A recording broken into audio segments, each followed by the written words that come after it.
आभूषण का श्रृंगार ऐसा होता है जिसके श्रृंगार से हमारी सुंदरता होती है। जैसे स्त्रियों के कान के कुंडल हो गए, मस्तक का बोर हो गया, बिंदा, नाक की नथनी हो गई, गले का मंगलसूत्र हो गया, हाथ का चूड़ा हो गया, पांव की पायल हो गई।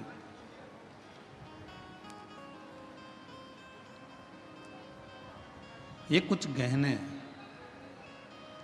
ऐसे हैं जिन गहनों से सुंदरता नजर आती है।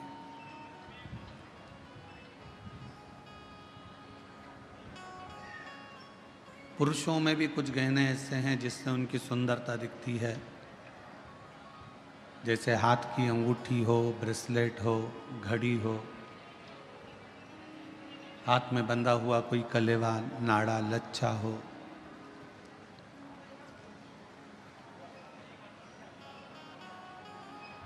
पुरुष के जीवन में भी बहुत से गहने हैं। पर शिव महापुराण की कथा कहती है कि जीवन इन दोनों में सर्वश्रेष्ठ गहना उसकी वाणी का होता है। अगर वाणी ठीक नहीं है तो किसी गहने का कोई मोल ही नहीं, कोई महत्व।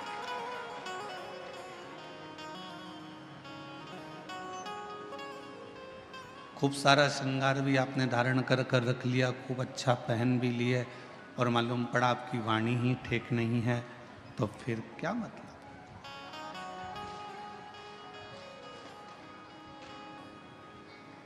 अगर वाणी तुम्हारी ठीक है, तुम्हारी वाणी अगर श्रेष्ठ है, तो फिर आप कोई गहना पहनो चाहे ना पहनो, तुम्हें जीवन भर लोग सुंदर ही कहेंगे और सुंदर ही दिखेंगे।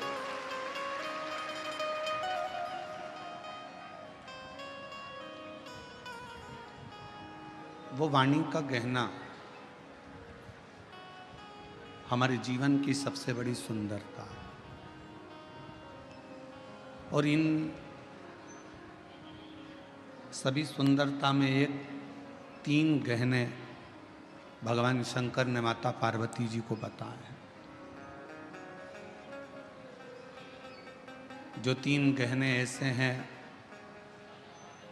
जिसके बल पर आप दुनिया का सारा सुख प्राप्त कर सकते हो। आज लाखों की भीड़ है, लाखों शिव भक्त यहाँ आए हैं, पंडालों में जगह नहीं है, हम जानते हैं। पानी गिरने के कारण बस आसपास का क्षेत्र भी कीचड़ है, गीला है, फिर भी आप लोग अपना आसन लगा लगा कर बैठे हो और भगवान शिव की पवित्र कथा का लाभ ले रहे हो। ये शिव की ही उदारता है, शंकर की ही करुणा। शिव जी ने पार्वती जी को 3 गहने बताए कि जिस मनुष्य के पास में जो 3 गहने होंगे वो मानव अपनी मंजिल तक पहुंचेगा और सारा सुख प्राप्त कर लेगा। और जिस जिस मनुष्य को अपने जीवन में ये 3 गहने मिल जाएं, समझ लेना कि आपको फिर कहीं जाने की जरूरत नहीं है। आप अपनी मंजिल तक पहुंच जाओगे और आपको सर्व सुख प्राप्त हो जाएगा। कौन कौन से 3 गहने हैं?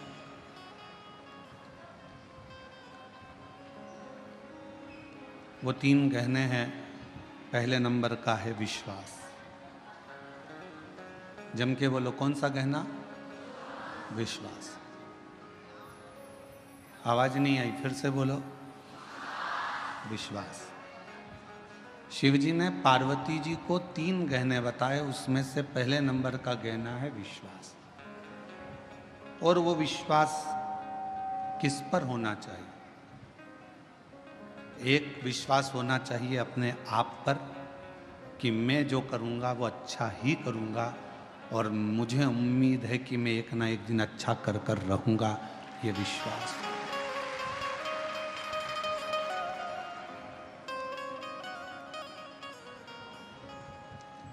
हमारा विश्वास हमारा भरोसा, हमारी दृढ़ता और ये विश्वास खुद पर भी हो और मेरे शिव पर भी हो। ये विश्वास स्वयं पर भी होना चाहिए और देवाधिदेव महादेव पर भी होना चाहिए।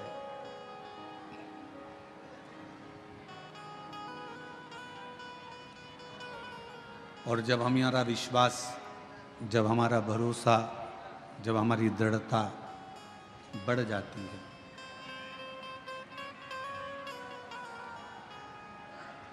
जब हमारा विश्वास, हमारी दृढ़ता बढ़ जाती है, तब निश्चित है कि हम जो नहीं भी कर सकते हैं वो शिव जी की कृपा से कर दिखाते हैं और मंजिल तक पहुंच जाते हैं।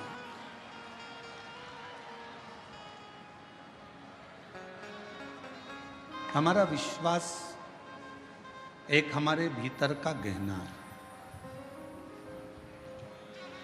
और ऐसा गहना है विश्वास का कि जो हमें बल प्रदान करता रहता है, हमको सुख प्रदान करता रहता है और ये हमें एक अलग से एनर्जी देता रहता है।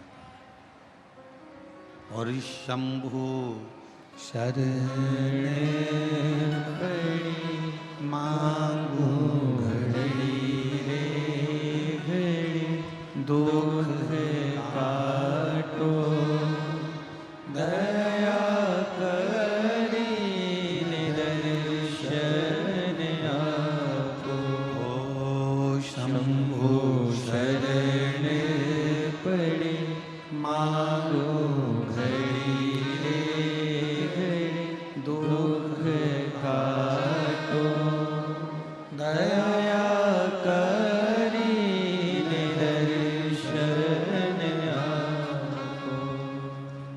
गहनों में पहले नंबर का गहना विश्वास का है। अब शिव जी ने पार्वती से कहा दूसरे नंबर का गहना जो मनुष्य के पास होना चाहिए वो है उसकी मेहनत का गहना। दूसरा गहना है उसकी मेहनत का, उसका परिश्रम, उसकी मेहनत।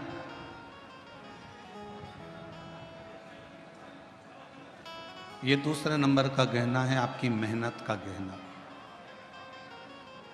यदि आप थोड़ी सी भी मेहनत कर रहे हो, थोड़ा सा भी परिश्रम अपनी जिंदगी में कर रहे हो, तो ये निश्चित है कि आप अपनी मंजिल तक भी पहुंचोगे और आपको आपका लक्ष्य भी प्राप्त होगा।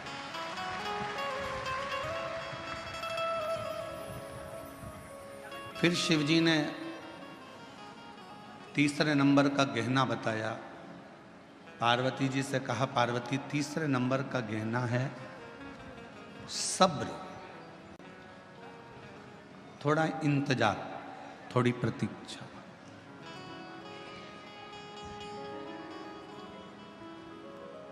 ये तीसरे नंबर का गहना है आपका सब्र। पहले नंबर पर है, जम के बोलो, विश्वास। दूसरे नंबर पर है मेहनत और तीसरे नंबर पर है सब्र, थोड़ा इंतजार। जब आपने विश्वास कर लिया, भरोसा कर लिया, फिर आपने मेहनत कर ली और मेहनत करने के बाद भी अगर आपको फल नहीं मिल रहा है, विश्वास करने के बाद भी यदि आपको फल प्राप्त नहीं हो रहा है, तो फिर थोड़ा सा इंतजार करना, मेहनत करते रहना, विश्वास करते रहना, फिर थोड़ा इंतजार करना और इंतजार का फल जब मिलेगा तो जीवन एकदम आनंदित हो जाएगा, फिर दुख नहीं। शिरडी के साईं बाबा का एक मूल मंत्र है श्रद्धा सबूरी। श्रद्धा होना चाहिए और सबूरी होना चाहिए, थोड़ा प्रतीक्षा, थोड़ा इंतजार।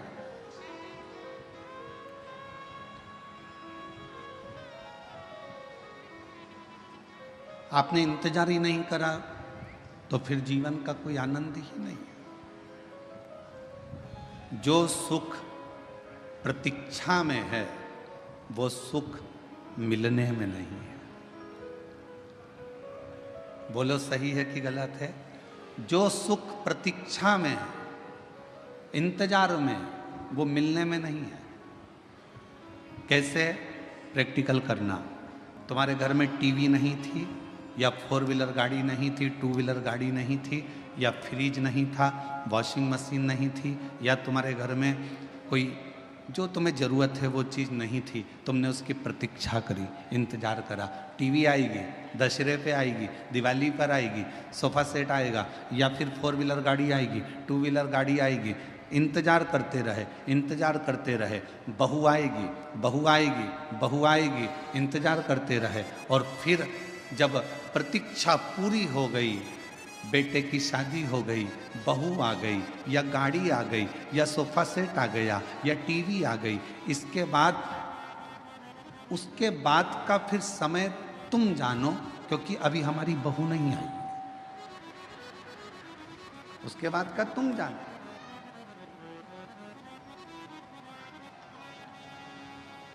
बोलो सही है कि गलत है? प्रतीक्षा थी,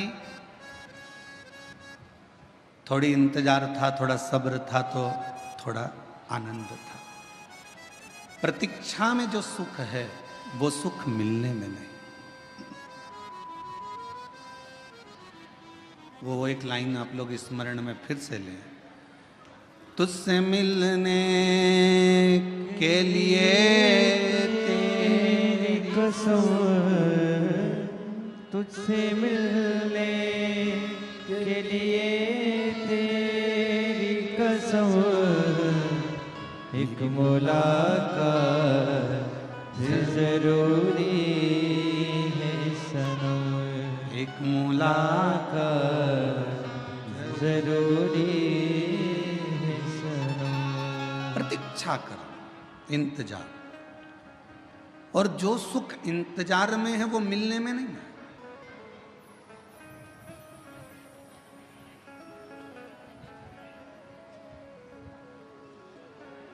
अच्छा विचार करिए थोड़ा सा। जब तक भगवान नहीं मिल रहा ना, शंकर भगवान, जब तक तुम्हें शिव महापुराण की कथा नहीं मिलती ना, 1, 1:15, 1:30 बजे तक तुम ऐसी बेचैन रहती हो, इधर उधर उधर उधर उधर। और जैसे ही कथा चालू हुई और शिव महापुराण की कथा मिल गई, फिर तुम्हारी प्रतीक्षा समाप्त हो गई, फिर उससे मिल लिए, कथा 2.5 घंटे की कानों में पड़ गई।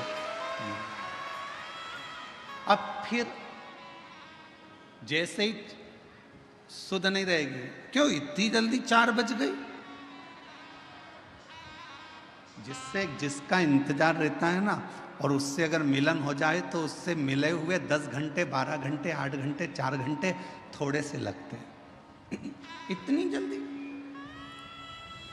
फिर 4 बजते से ही अपनी अपनी दरी संभाली, बेग पीछे करा,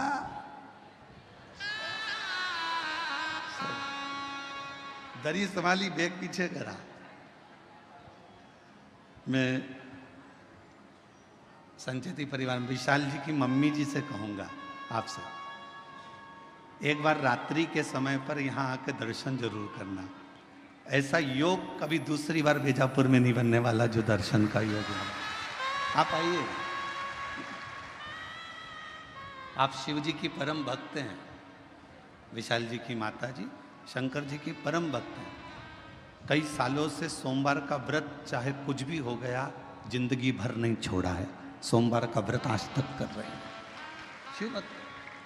तो मैं निवेदन करूंगा ऐसे शिव भक्तों का रात्रि को आकर एक बार जरूर दर्शन करें, बड़ा सुख मिलेगा आपको। 4 बजते से ही बेग पीछे खसकाया, और इतनी ऐश और आराम की जिंदगी की, कोई बजू वाला जा रहा हो ना कहीं, तो जाते हैं तो मेरी बोतल ले जा, पानी भर लाना।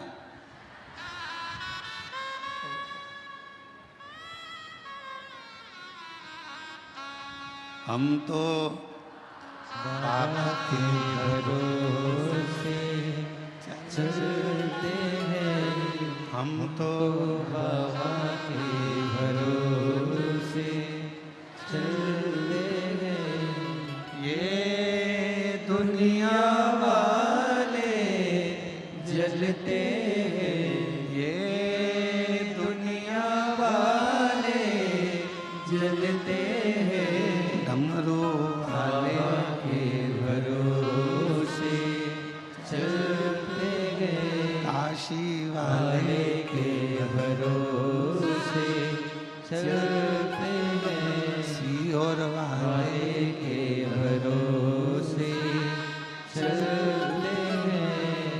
प्रतीक्षा में जो सुख है वो मिलन में नहीं है।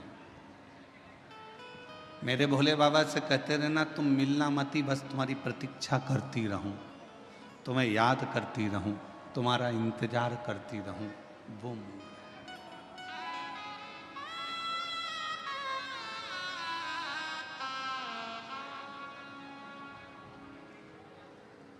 तुम्हारा इंतजार मूल है। मिलने के बाद इतनी फिर आनंदता नहीं रहती है, प्रतीक्षा में आनंदता रहती है। प्रतीक्षा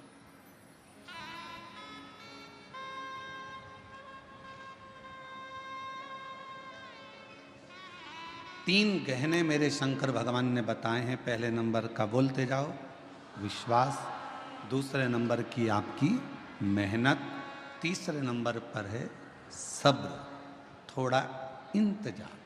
और स्टेशन पर पहुंचते से ही अगर तुम जैसे ही पहुंचे और वैसे ही धड़धड़ाती हुई ट्रेन तुम्हारे सामने आ जाएगी तो तुम्हें घबराहट हो जाएगी।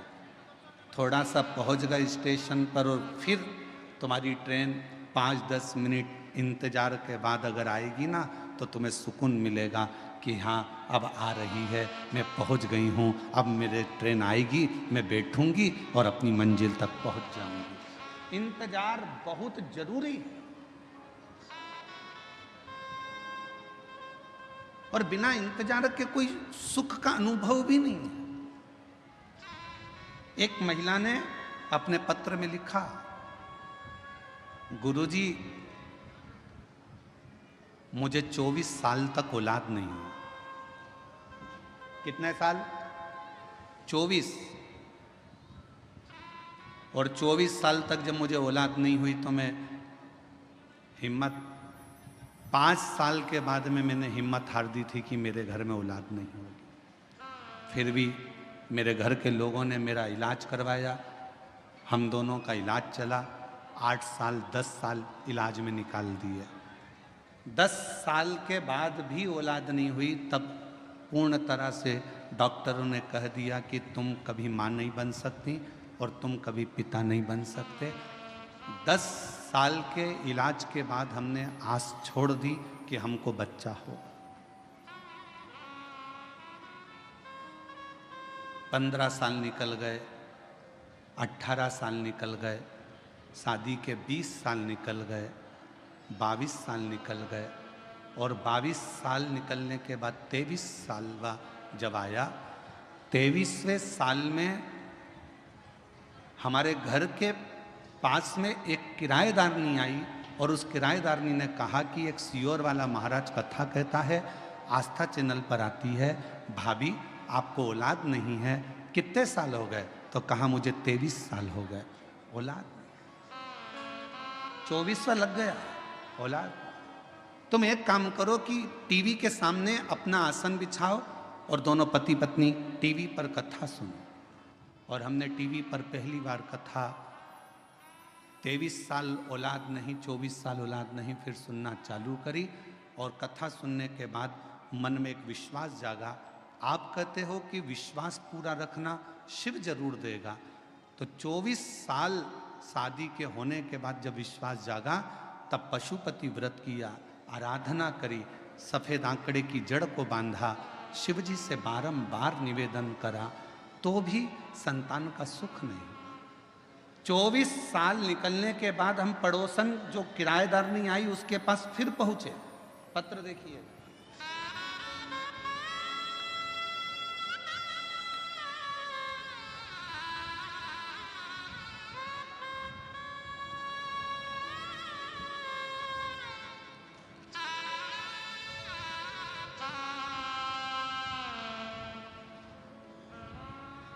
मेरा नाम सोसीमा राजेंद्र पाटिल, गांव सिऊर, तहसील बेजापुर, जिला छत्रपति संभाजी नगर। कहीं बैठी हो तो बच्चों को लेके आ सकते हैं। 24 साल निकलने के बाद भी संतान का सुख सामने नजर नहीं आया तो किराएदारनी से कहा कि वो सियोर वाला महाराज भी झूठ बोलता है। किराएदारनी ने कहा तू ऐसी बात मत कर, मैं सबकी बुराई सुन सकती हूँ पर वो सियोर वाला महाराज की नहीं सुन सकती। वो झूठ नहीं बोलता।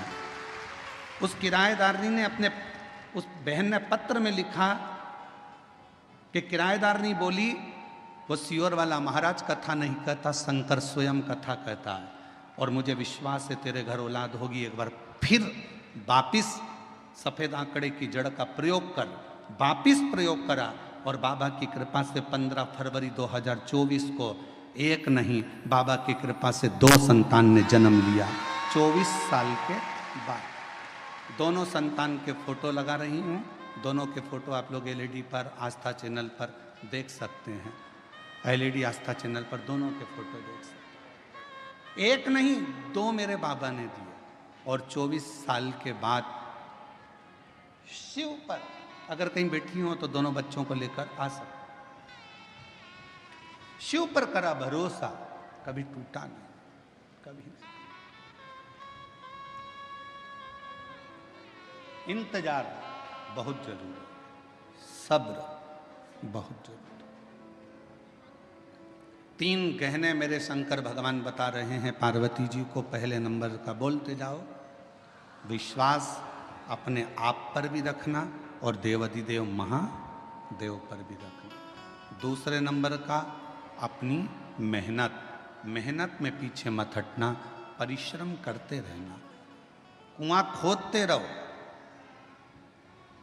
10 कुएं मत खोदना।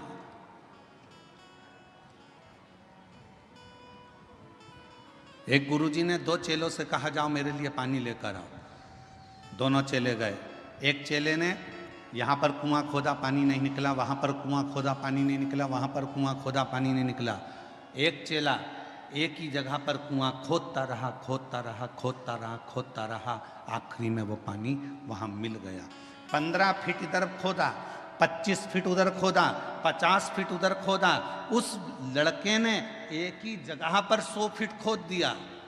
वो 15 और 20 और 50 फीट खोदता रहा, और इसने पूरा गहराई तक खोद दिया तो पानी मिल गया। एक ही को भजते रहो, शिव को इतना भजना, इतना विश्वास करना, इतनी मेहनत करना कि मेरा शंकर भगवान। कई लोगों की आदत होती है, अभी मैंने पार्लर की दुकान खोली नहीं चली, कपड़े की दुकान खोली नहीं चली, मोबाइल की दुकान खोली नहीं चली, प्लास्टिक के सामान की दुकान खोली नहीं चली, खाद बीज की दुकान खोली नहीं चली। क्यों? क्योंकि हमने 10 जगह पर दिमाग दौड़ाया। उसकी चल रही थी, उसको देख के अपन ने खोल ली। काका जी के लड़के की चल रही थी, उसको देखकर अपन ने खोल ली। ताऊ जी के लड़के की चल रही थी, उसको देख के अपन ने खोल ली। 10 तरह की बुद्धि चलाई, दिमाग चलाया, और 10 दुकान खोलकर चल देख लिया। आखिरी में पत्नी पति की पत्रिका लेकर पहुंच गई बाबाओं के पास में। बताओ ना, मेरे पति का कोई योग अच्छा नहीं बैठ रहा, जो भी दुकान खोलता है उसमें घाटा पड़ जाता है। अब कह दिया कि तेरे यहाँ पितृदोष है, वास्तु दोष है, ये दोष है, पर यह नहीं बताया कि खुद के अंदर दोष है। अगर एक ही दुकान में मेहनत कर लेता तो जो पहले नंबर की खोली थी वही आगे निकल जाती। हम अपने भीतर का दोष तो देख नहीं रहे, अपनी मेहनत को तो हम देख नहीं रहे।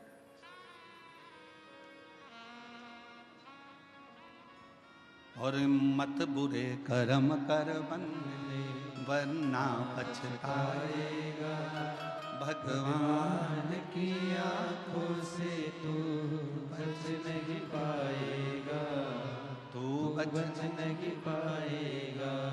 एक जगह पर अपने विश्वास को अडिग रखो, मेहनत को अडिग रखो, थोड़ा समय लगेगा।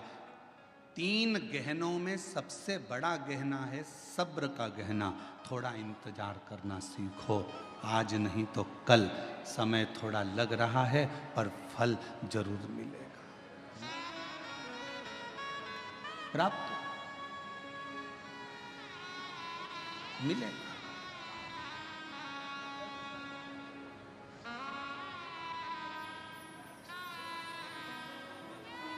थोड़ा सा इंतजार करो, थोड़ा सा। और शंभु शरणे पड़े मांगो घड़ी रे घड़ी, दुख काटो दया करी दर्शन आपको।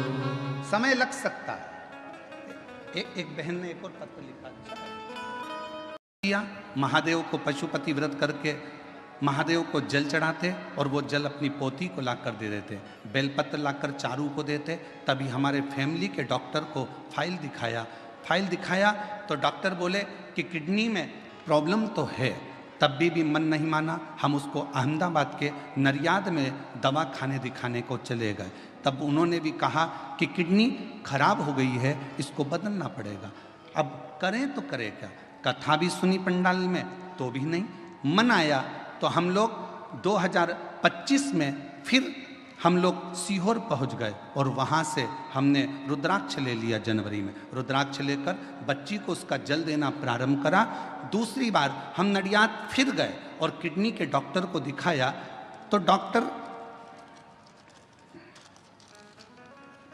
डॉक्टर ने कह दिया कि इसकी किडनी ठीक हो गई है, अब इसको कोई दवाई की जरूरत नहीं है, किडनी ने काम करना प्रारंभ कर दिया।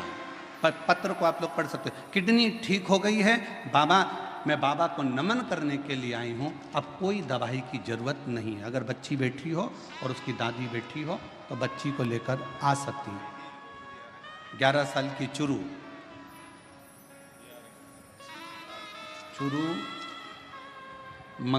मंगलाबाई शंकर कोली, गांव तरवाड़े, जिला धूलिया की रहने वाली। मोबाइल नंबर ये है। शिव शिव है, शंकर शंकर। अब इसमें 3 चीजें सामने आ गई।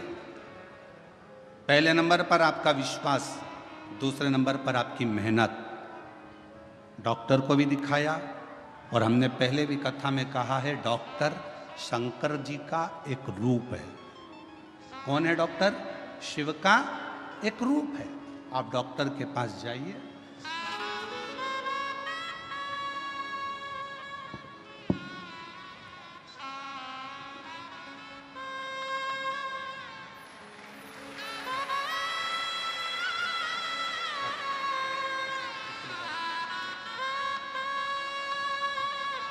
बैठो बैठो बैठो।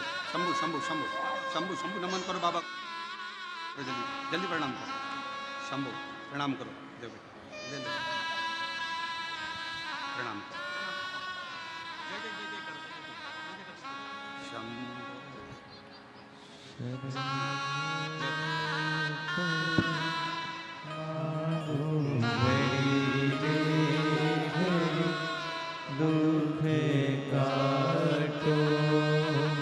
24 साल के बाद बच्चे हुए हैं, जोरदार ताली बजाकर स्वागत करिए।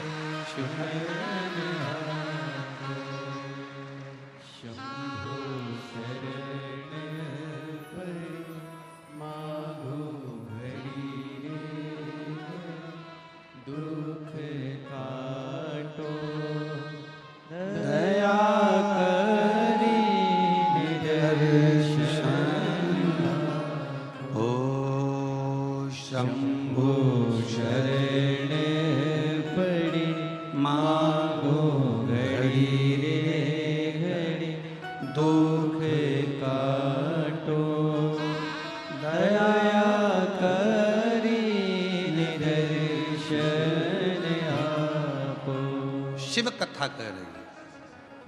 3 काम करिए, विश्वास, मेहनत। डॉक्टर को भी शिव का एक रूप मानकर उसके पास जरूर जाओ। जांच बोले जांच कराओ, दवाइयाँ दे दवाइयाँ खाओ और विश्वास रखो कि मेरे घर का ये व्यक्ति ठीक होकर ही रहे। फिर थोड़ा सा इंतजार करो, थोड़ा इंतजार।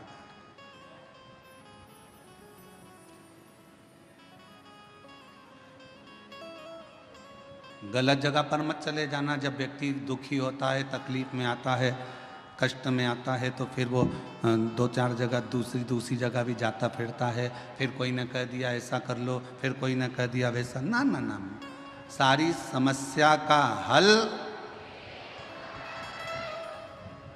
श्री शिवाय बोल बम का नारा है। फिर नहीं भटक।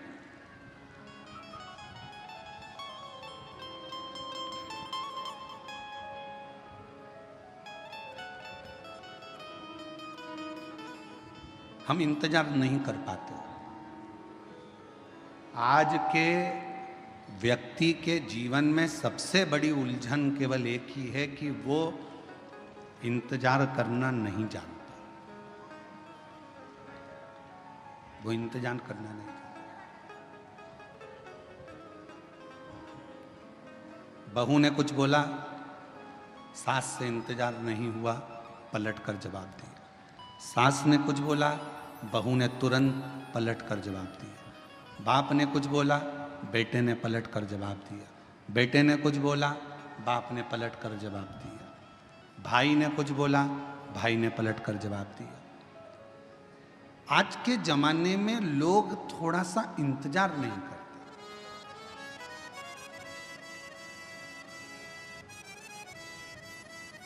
भगवान ने कितनी बड़ी कृपा करी है, आपको सर भी दिया है तो सर में दिमाग भी दिया। अरे बोलो तो जम के, दिया कि नहीं दिया? अगर ये सिर भगवान ने दिया है तो साथ में तुमको दिमाग भी दिया। नहीं तो सिर तो एक माचिस की तीली का भी होता है। देखिए माचिस की तीली, बोलो बोलो जम के बोलो। देखिए माचिस की तीली, माचिस की तीली को देखना, उसमें भी सिर होता है। पर माचिस की तीली में दिमाग होता है क्या? नहीं। माचिस की तीली में सिर होगा पर दिमाग नहीं होगा। माचिस की तीली में केवल सिर है, केवल सिर। इसलिए माचिस की तीली थोड़े से ही घिसने से, थोड़े से ही घर्षण से, थोड़े से ही घिसने से माचिस की तीली तुरंत जल जाती है, क्योंकि उसमें दिमाग नहीं है। जिसमें दिमाग होता है वो किसी के कहने पर, अपशब्द कहने पर एकदम गुस्सा नहीं करता। जिसके अंदर दिमाग है वो तुरंत क्रोध नहीं करेगा, और जिसमें दिमाग नहीं है वो माचिस की तीली की तरह तुरंत क्रोध करेगा, तुरंत। थोड़ा सा किसी ने कहा और क्रोध आ गया, थोड़ा सा किसी ने बोला और गुस्सा आ गया। समझ लो कोई तुम्हें घिस रहा है, माचिस की तीली हो तुम, तुम्हारे में अंदर केवल सिर तो है तुम्हारा पर दिमाग नहीं है। किसी ने तुम्हें घिसा, अपशब्द बोला, ताने दिए, आड़ा टेढ़ा बोला। माचिस की तीली तो बारिश में गीली भी हो जाती, तो उसको 2-4 बार तो घिसना ही पड़ता है। तो किसी ने तुम्हें घिसा, किसी ने ताना दिया, गाली दी, अपशब्द कहा, बुराई करी, तुम्हें घिसता गया और तुम्हें एकदम गुस्सा आ गया। समझ लेना कि तुम मनुष्य नहीं हो, तुम केवल एक माचिस की तीली हो। मनुष्य होते तो किसी के घिसने पर तुम्हें क्रोध नहीं आता, तुम्हें अपशब्द नहीं निकलते, तुम्हें गाली नहीं देते, तुम आड़ा टेढ़ा नहीं बोलते, क्योंकि तुम माचिस की तीली नहीं, तुम मानव की देह लेकर पैदा हुए, मनुष्य की देह, मानव हो तुम। कोई बोल भी दिया आड़ा टेढ़ा, कोई कह भी दिया अपशब्द, कोई बोल भी दिया, ताने भी दे दिया, किसी ने आड़ा टेढ़ा भी कह दिया, अपशब्द भी कह दिया, कोई बात नहीं। समय का थोड़ा सा इंतजार करो, थोड़ा सा।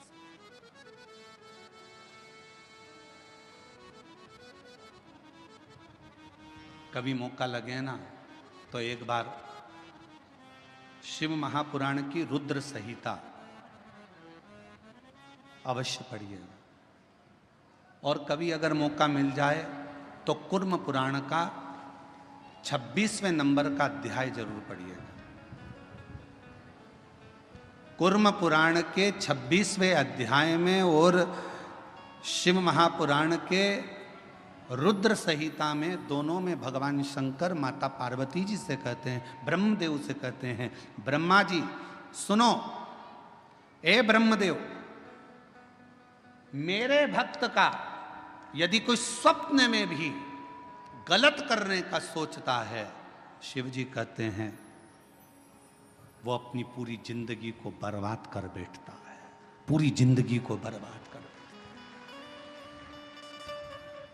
यदि आप शंकर भगवान का भजन कर रहे हो, शिव जी को एक लोटा जल चढ़ा रहे हो, शंकर भगवान का अनुमोदन कर रहे हो, शिव जी का गुणगान कर रहे हो, शंकर जी की कथा का रसपान कर रहे हो, शिव भक्ति में डूबे हुए हो, शंकर जी के नाम में डूबे हुए हो, शंकर जी की भक्ति में डूबे हुए हो, शिव स्मरण में डूबे हुए हो, शंकर भगवान की कथा में डूबे हुए हो, भगवान की अविरल भक्ति में डूबे हुए हो, और यदि कोई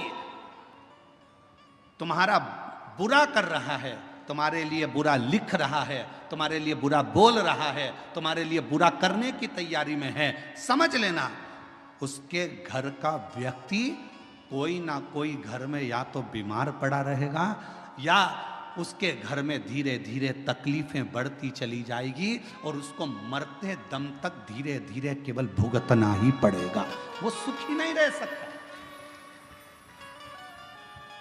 ये सियोर वाला महाराज नहीं कह रहा है, ये पंडित प्रदीप मिश्रा नहीं कह रहा है, यह कह रही है शिव महापुराण की रुद्र संहिता, यह कह रही है कुर्म पुराण का 26वें नंबर का अध्याय वर्णन कर रहा है। स्वयं भगवान शंकर ब्रह्मा जी से कहते हैं, मेरे भक्त का यदि कोई स्वप्न में भी बुरा करने का सोचता है, बुरा बोलने का सोचता है, बुरा कहने का सोचता है, तो उसने अपने पूरे परिवार को डुबोने का विचार कर लिया, उसका परिवार सुखी नहीं रह सकता। तन से, मन से और धन से वो बर्बाद होता ही रहता है। इसलिए मेरी जीजियों, मेरे जीजाओं, मेरी बेटियों बेटाओं, मेरी माताओं, मेरे भाई, मेरे बंधुओं, मेरे पिता तुल्य बुजुर्ग बंधुओं, मैं आपसे निवेदन करना चाहूंगा, सबकी निंदा करिएगा पर शिव की कभी निंदा नहीं।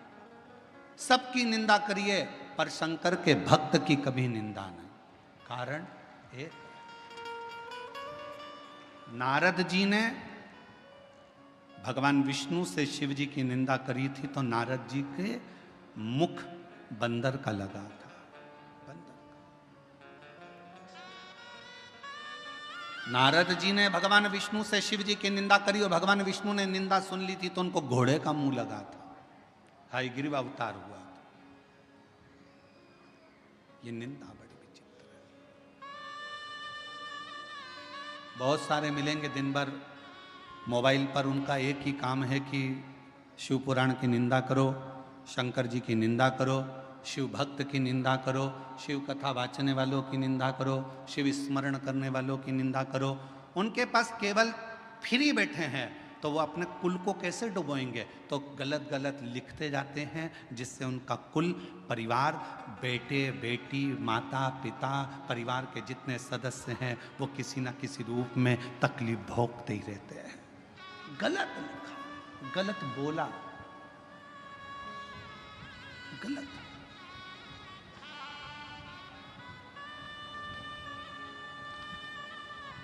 अच्छा एक बात पूछें आपसे, सब उत्तर देना।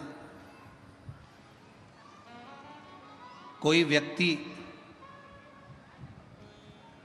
की लड़ाई हो गई किसी व्यक्ति से और तुम पास में खड़े थे और खड़े होकर तुमने केवल इतना सा कहा, दे दो चार और दे, बोलो केस बनेगा कि नहीं बनेगा तुम पर?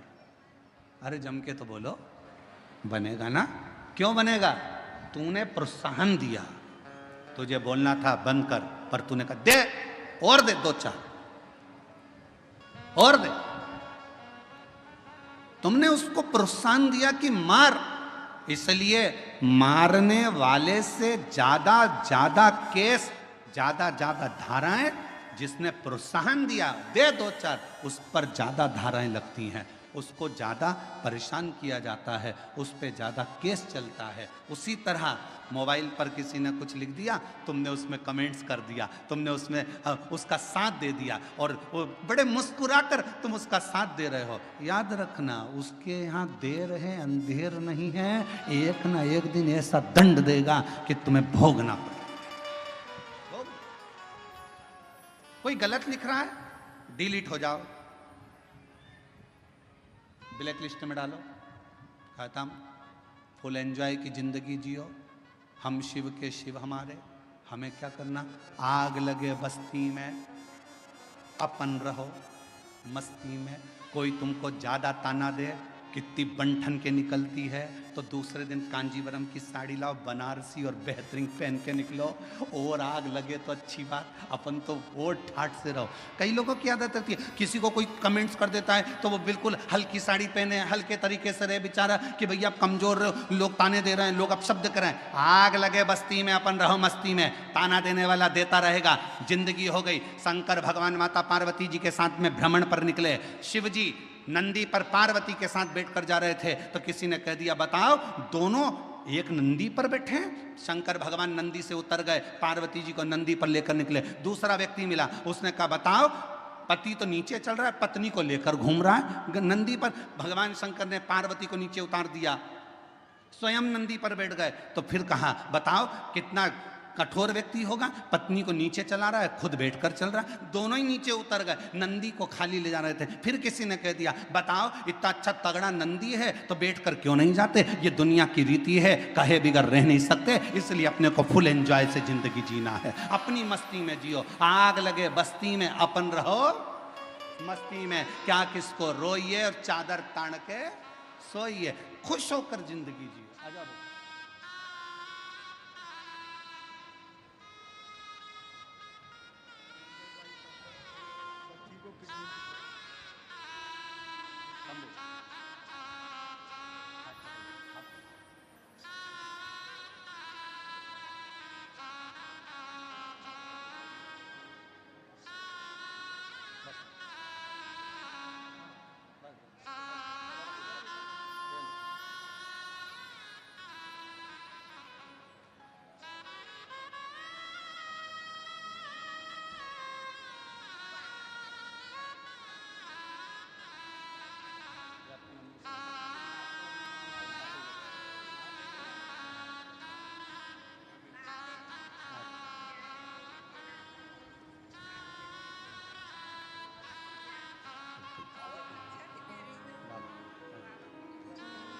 यही बच्ची है जिसकी किडनी बचपन से ही बेकार थी। डॉक्टर ने किडनी बदलने का कह दिया था, ऑपरेशन का। और नासिक की कथा को श्रवण करने के बाद बाबा पर भरोसा कर कर शिव पर आश्रित हुई और शिव जी की कृपा से डॉक्टर ने कह दिया, किडनी ने काम करना चालू कर दिया, दवाई गोली बंद हुई और बाबा की कृपा से स्वस्थ हुई। एक बार जोरदार ताली बजा साहब। शंभु शरणे पड़ी मांगू घड़ी रे घड़ी, दुख काटो दया करी दर्शन आपको। ओ शंभु शरणे पड़ी मांगू घड़ी दुख काटो दया करी दर्शन आपको। भगवान शिव की कथा कर रही है, थोड़ा इंतजार रखिए, थोड़ा सब्र, कह दो बोल। और फिर निवेदन करूं इस बैजापुर की बेलपत्र शिव महापुराण की कथा से, 33 कोटि देवताओं में और देवियों में सबसे ज्यादा यदि किसी को सुनने को मिला है तो मां पार्वती और देवादिदेव महादेव को सुनने को मिला है।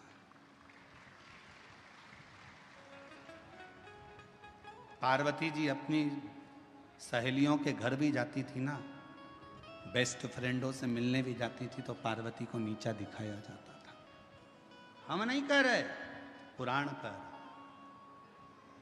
एक बार पार्वती जी अपनी सहेली के यहां पर चली गई, मां लक्ष्मी के यहां, और लक्ष्मी जी बैठी हुई थी और पार्वती जी को देखकर बोली, पार्वती तेरे भी भाग्य बड़े विचित्र हैं री। पति भी मिला तो अड़भंगा मिला, नग्न वेशधारी, जटाजूड़ बांधने वाला, भस्म रमाने वाला। मेरा घर देख, मेरे पति को देख, मेरे घर में सोने के सिंहासन, सोने के पर्णकोटे, बैकुंठ देख, सोने की दीवारें, सोने के कलश, सोने के द्वारे, सोने के फाटक, सोने की खिड़की, सब सोने का बना है। और पार्वती जी बोली, मुझे सोने से मतलब क्या है, मेरा तो जो पति है वो ही गोल्ड है, तो मुझे करना क्या है? जब मेरा पति ही गोल्ड है तो मुझे करना क्या इस गोल्ड? क्या करूं?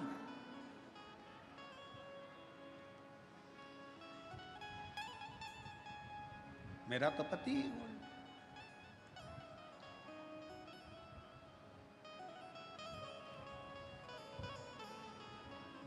वो कहते हैं ना, भोलेनाथ ब्यूटी फूल।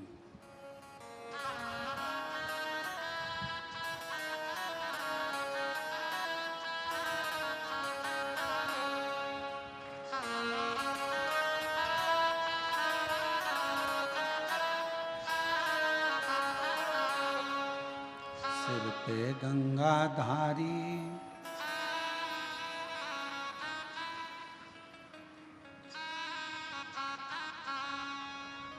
क्या बोलते सले? मस्तक पे गंगा सिर पे लेवे, कल्याण उनका कर दे। भोलेनाथ ब्यूटी, गंगा सिर पर लेवे, कल्याण वो कर देवे, भोलेनाथ ब्यूटीफुल। मेरा पति तो खुद गोल्ड है, ये गोल्ड की नगरी का मैं करूंगी क्या?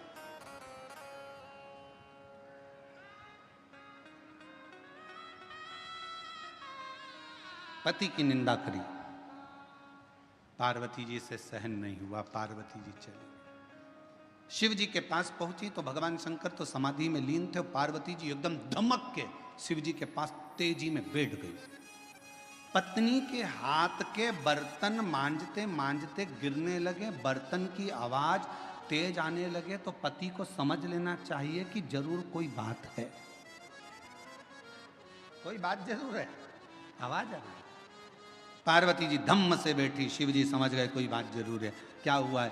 पार्वती जी से पूछूंगा तो अभी विवाद छिड़ जाएगा, तो भोलेनाथ बोले कुछ नहीं, थोड़े से उधर खसक गए। जैसे ही खसके तो पार्वती जी और उधर खसक गए।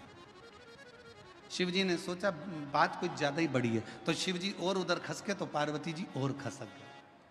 अब शिव जी तो कुछ बोल नहीं रहे थे, जब इतनी सारी लीला हो गई, झाड़ू को बार बार झड़ा रही है, कपड़ा झड़ा रही है, कहीं कमरे में पति लेटा हुआ था, खूब चद्दर को झटक रही है, जानकार करके हरकत कर रही, तो फिर पति को पूछना तो चाहिए ना। पति पूछे नहीं तो पत्नी का गुस्सा और बढ़ते चले जाता, और फिर धीरे धीरे वो गुस्सा कहां पर जाता है? बच्चों पर। अपना बैग सही जगह पे रख, हट यहां से, उठा।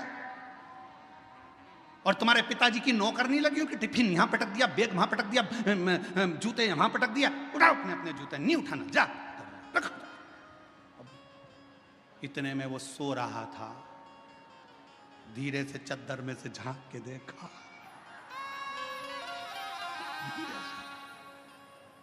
और उसके स्मरण में आया, अम्बे तू है जगदम्बे, जय वो बेजापुर वाली, सब उतारे तेरी। उसके समझ में आ गया आज जरूर कोई बात है, इसके मन में कोई प्रश्न है, और बहुत जोरदार। तो पार्वती जी से शिव जी ने पूछा नहीं, पार्वती जी नजदीक में आई, तब शंकर भगवान ने देखा कि ज्यादा बात बढ़े उससे अच्छा पूछ लेता हूँ। शिव जी ने पूछा, पार्वती क्या हुआ? तुम तो अपनी बेस्ट फ्रेंड के यहाँ गई थी, और तुम तो कह रही थी मेरी फ्रेंड बड़ी अच्छी, मेरी फ्रेंड बड़ी अच्छी, क्या हुआ? पार्वती जी बोली, मेरे को एक सोने का महल बनवा दो नाथ। शिव जी मन में सोचे, मेरे को पहले ही मालूम था, ये मुझे मालूम, क्या करेगी महल का? उसमें रहूंगी। अच्छा, शिव जी ने कहा ठीक है, कोई बात नहीं, तेरे मन की बात है, अभी बनवा देता हूँ। विश्वकर्मा जी को बुलाया। पार्वती जी बोली, अब विश्वकर्मा जी आ गए ना, अब मैं समझ लूंगी। बस पति एक बार पत्नी को सुनार की दुकान पर ले जाए, फिर बेचारा पति कुछ नहीं बोल पाता, जो बोलती है पत्नी बोलती है। वो बेचारा कुर्सी पर बैठा रहता है। सुनार भी ऐसा होता है, चाय मंगवाएगा, साहब को चाय पिलाओ, क्योंकि पैसा वही देगा,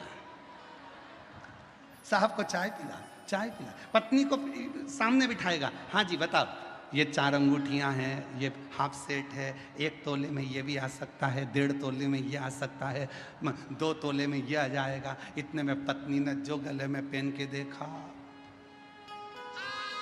पति से बोली, कैसी लग रही हूं? पति बोले बहुत बढ़िया। बस तो करवा चौथ पे ले लूं मैं? पति ने कहा ले ले। अब करवा चौथ पे पत्नी ने हार पहना, छत पे गई, पति की पूजन करी, चलनी में मुंह देख रही थी पति का, पति उसके हार को देख रहा था। वो मुंह देख रही थी, वो हार देख रहा था।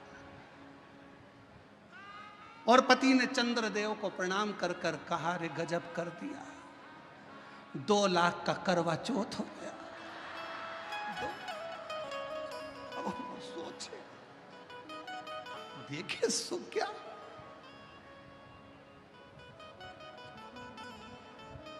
और जैसे ही पत्नी ने सिर पे पल्लू लेके फिर पति के, अरे बोलो तो, पति के, ये पति के चरण छू रही थी। पति चंद्रदेव को प्रार्थना कर रहा था, जैसे आज छू रही है, रोज क्यों नहीं कर देता। ऐसी कृपा। अब शिव जी ने कहा, मैं बुलवा देता हूं, लाओ। विश्वकर्मा जी को बोला, विश्वकर्मा जी आओ जरा। जैसे विश्वकर्मा जी आए, कह दिया पार्वती जी ने, अब मैं बता देती हूँ कैसा। और बनवा दे रे भोला सोने की एक नगरिया, बनवा दे रे भोला सोने की एक, सोने के पर्ण कोटे जिसमें सोने की अटरिया, सोने के पर्ण कोटे जिसमें सोने की अटरिया, बनवा दे। हमारे बीच में बनवा दे रे भोला सोने की एक नगरिया, बनवा दे रे भोला सोने की एक अटरिया, सोने की एक नगरिया,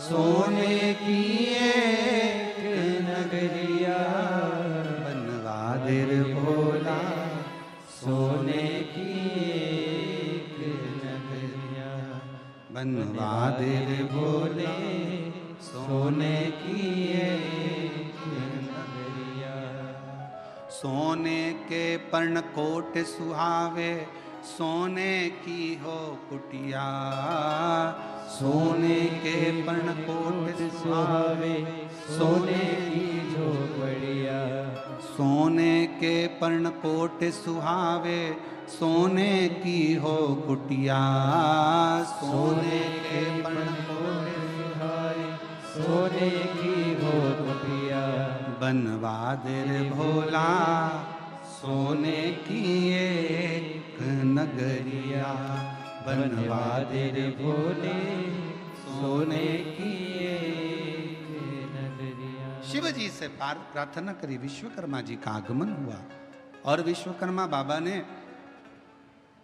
पार्वती जी जैसा जैसा बोली, भगवान विश्वकर्मा जी ने वैसी वैसी नगरी बसा दी।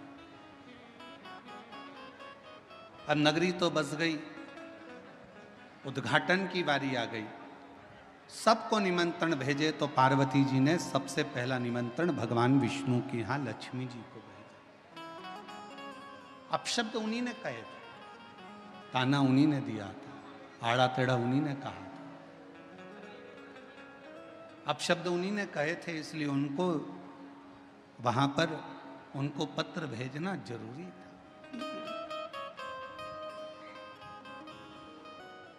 सब कुछ हुआ, सब कुछ।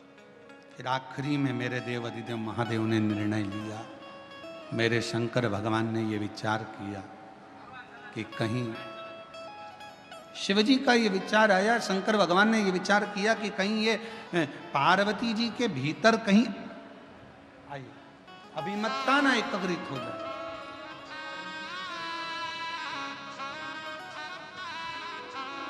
शिव कथा कह रहे,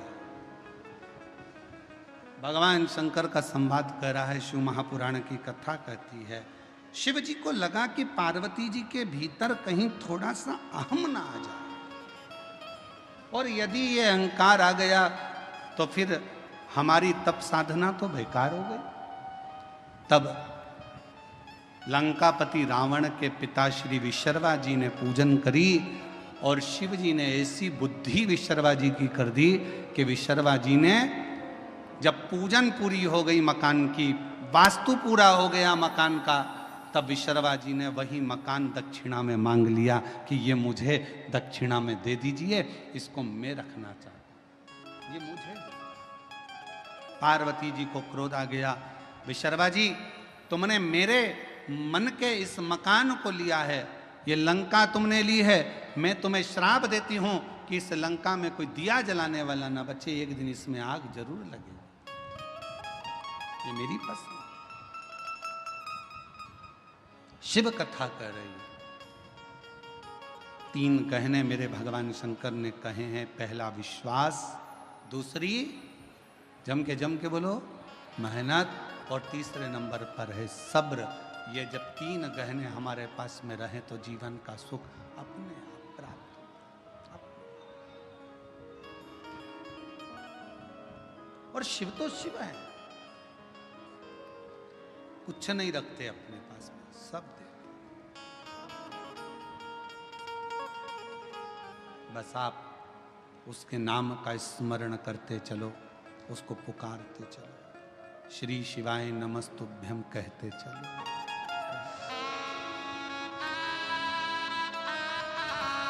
अगर अपनी किस्मत का ताला खोलना है तो भगवान शिव का स्मरण करते चलो।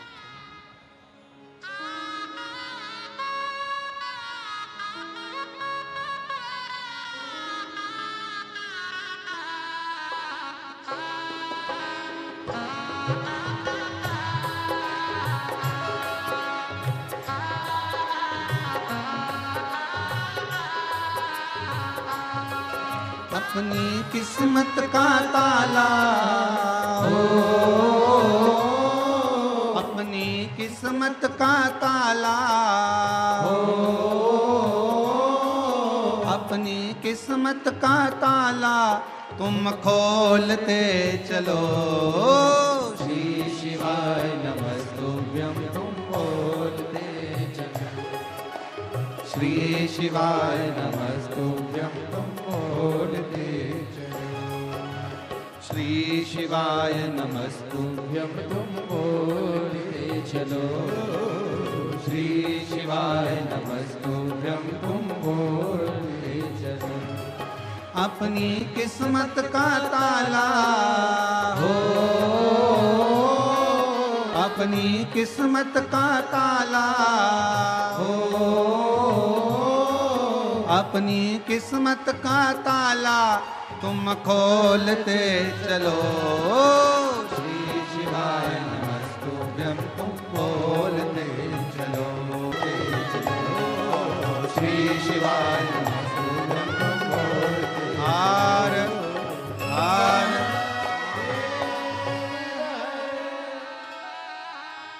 अपने स्थान पर बैठकर बाबा देवाधिदेव महादेव को अपने हृदय से विनय करें, निवेदन करें, पुकारें, विनती करें। जहाँ जगह मिले वहाँ बैठकर बाबा को अपने मन का भाव कहें, विनय करें।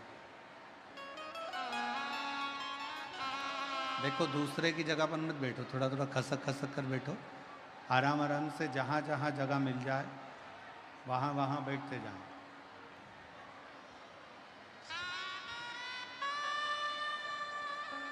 दोनों हाथ उठाकर एक बार प्रेम से हर हर भाव से सभी लोग कहेंगे, दिल से विनय करेंगे, निवेदन करेंगे, प्रार्थना करेंगे।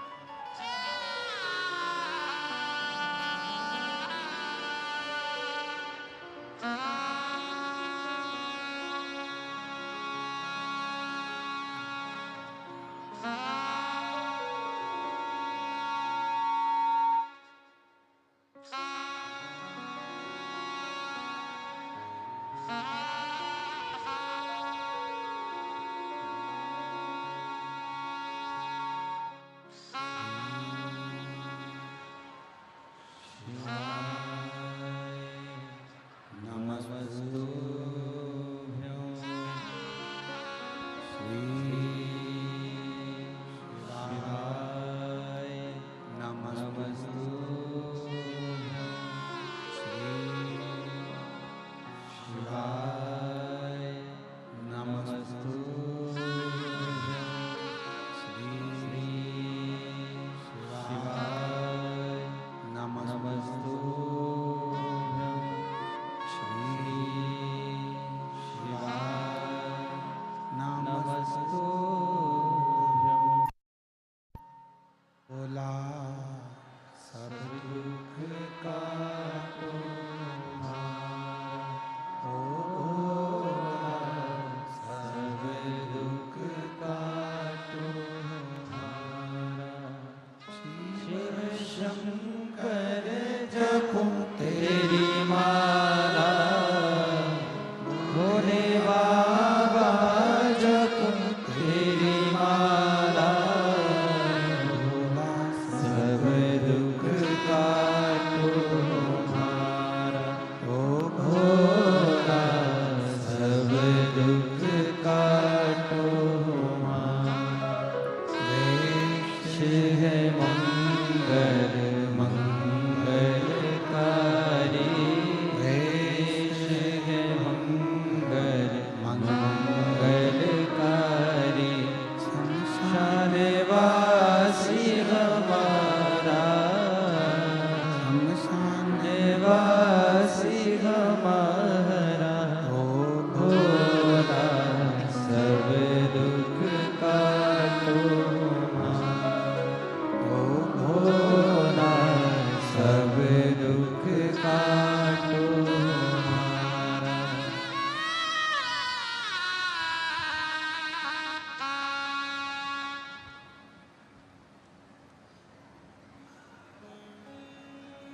बाबा देवादिदेव महादेव भगवान शिव ओगरदानी तरकालदर्शी कैलाशी विनाशी भगवान शंकर की पवित्र कथा कह रही है।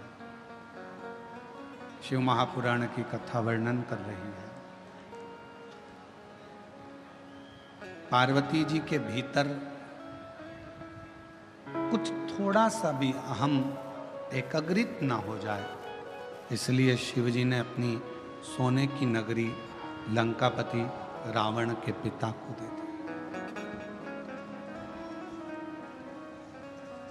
कथा के दूसरे दिन एक बात कही थी कि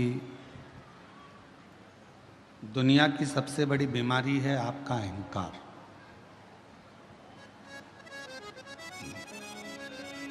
यदि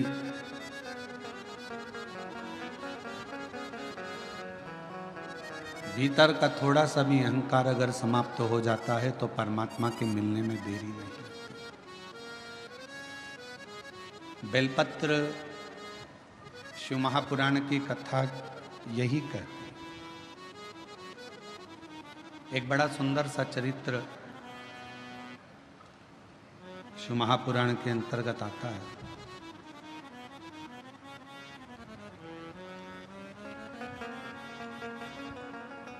चतुर्मास का समय था, जैसे चातुर्मास प्रारंभ होने वाला है और चातुर्मास का क्रम चालू होगा।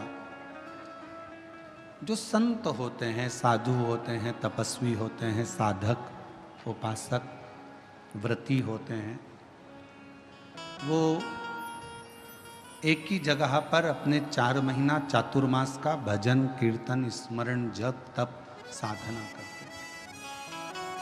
एक ही स्थान, वो कहीं जाते नहीं है।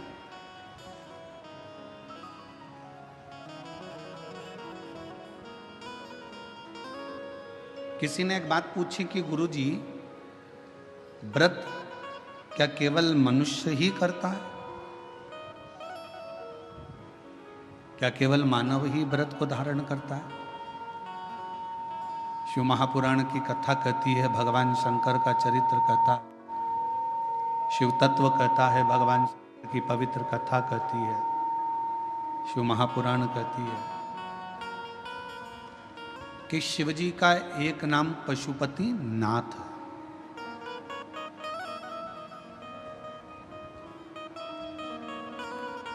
शिव को पशुपति नाथ भी कहते हैं, अर्थात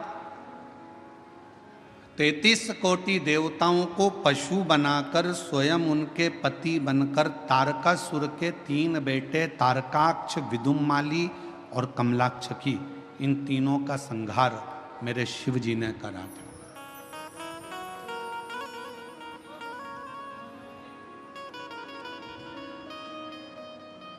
एक बार माता पार्वती जी ने शिव जी से ये प्रश्न किया है। माँ पार्वती जी ने भगवान शंकर से कहा कि व्रत का फल क्या केवल मनुष्य के ही खाते में, तपस्वियों के खाते में, जो साधक हैं, साधना करने वाले हैं, तपस्वी हैं, संत हैं, साधु हैं, सन्यासी हैं, क्या केवल इन्हीं के खाते में केवल व्रत का फल है? भगवान शंकर ने उत्तर दिया, नहीं पार्वती सुनो, 33 कोटि देवता में केवल एक शिव जी कहते हैं, केवल एक मुझे लोग पशुओं का देव भी कहते हैं, पशुपति नाथ भी कहते हैं। उसका फल मैं तुम्हें बता रहा हूं। पार्वती,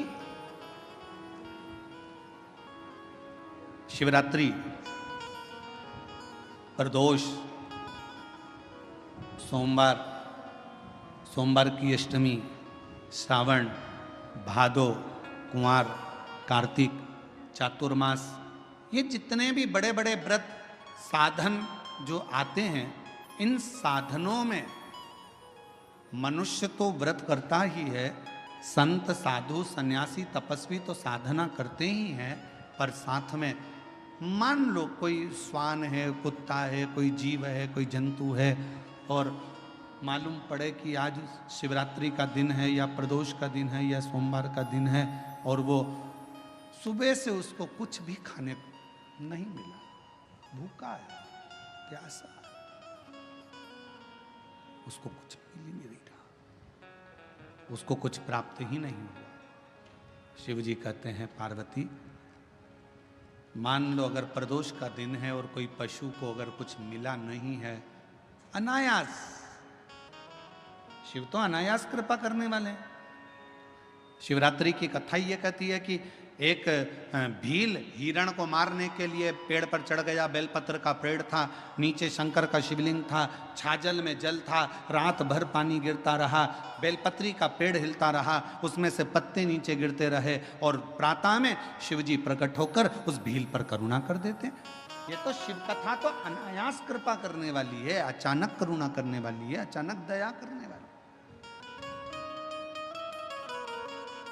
कोई पशु है, कोई पक्षी है, कोई जलचर है, कोई थलचर है, कोई वायुचर है, कोई ऐसे जीव हैं जो तिथि पर मान लो भूखे हैं, प्यासे हैं, शिव कहते हैं, पार्वती जितना मनुष्य को व्रत का फल प्राप्त होता है, शिव कहते हैं उससे 4 गुना ज्यादा फल मैं पशुओं और पक्षियों को भी प्रदान कर देता हूं, उससे 4 गुना ज्यादा।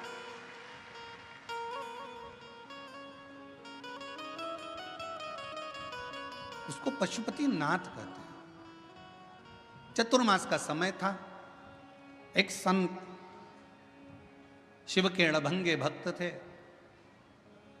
एक पवित्र नदी के तट पर बैठकर भगवान शंकर की साधना, तप, आराधना शिव जी की करना प्रारंभ कर, पार्थिव शिवलिंग का निर्माण कर लेते, उन्हीं का पूजन करते, उन्हीं की अर्चना करते, उन्हीं की चाकरी करते। नदी के इस ओर संत सब तप, साधना, भजन, पूजन कर रहे हैं, और नदी के उस ओर एक परिवार रहता था जिसमें एक बालक रहता था जिसका नाम था शिवानंद। क्या नाम है बालक का? शिवानंद। और शिवानंद बालक रोज माँ जब कपड़े धोने के लिए आती, वस्त्र धोने के लिए आती, नदी पर कोई स्नान करने के लिए आती, तो शिवानंद बालक सामने घाट पर बैठे हुए संत को तप करते हुए देखता, पार्थिव पूजन करते हुए देखता, तो उसके मन में भाव जागृत हो गया कि एक बार मैं संत का दर्शन कर।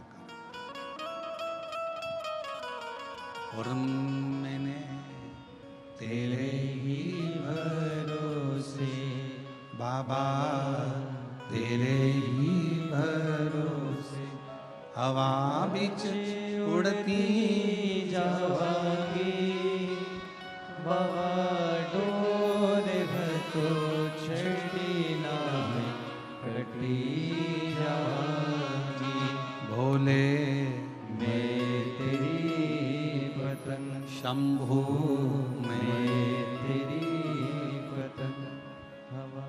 शिवानंद बालक ने नौका ली,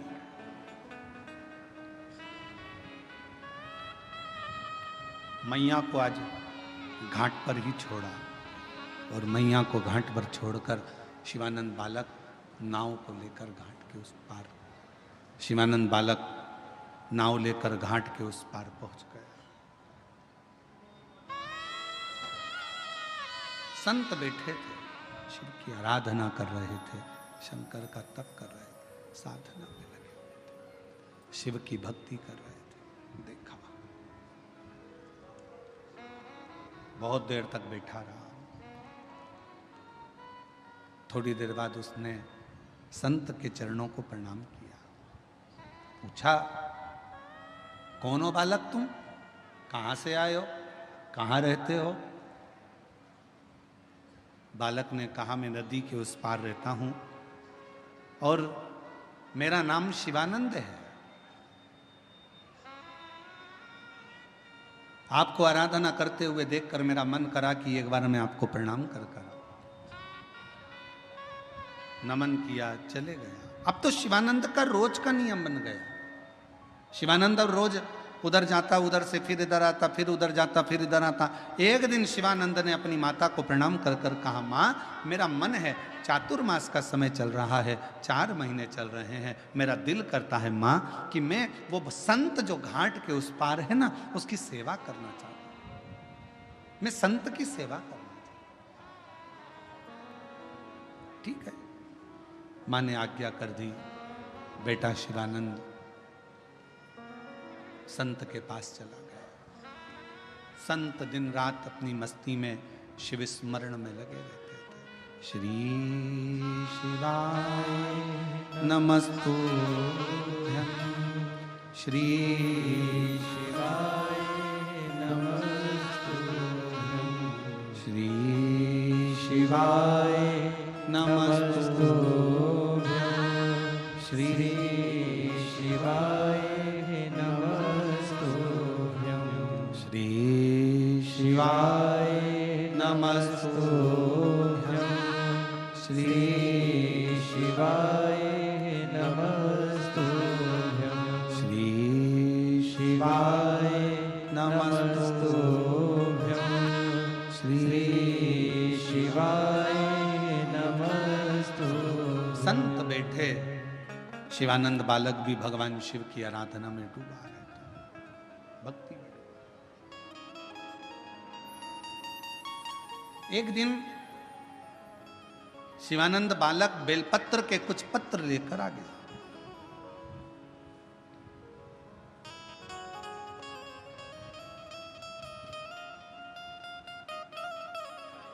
गुरुजी का हृदय थोड़ा सा दुखा, पूछा,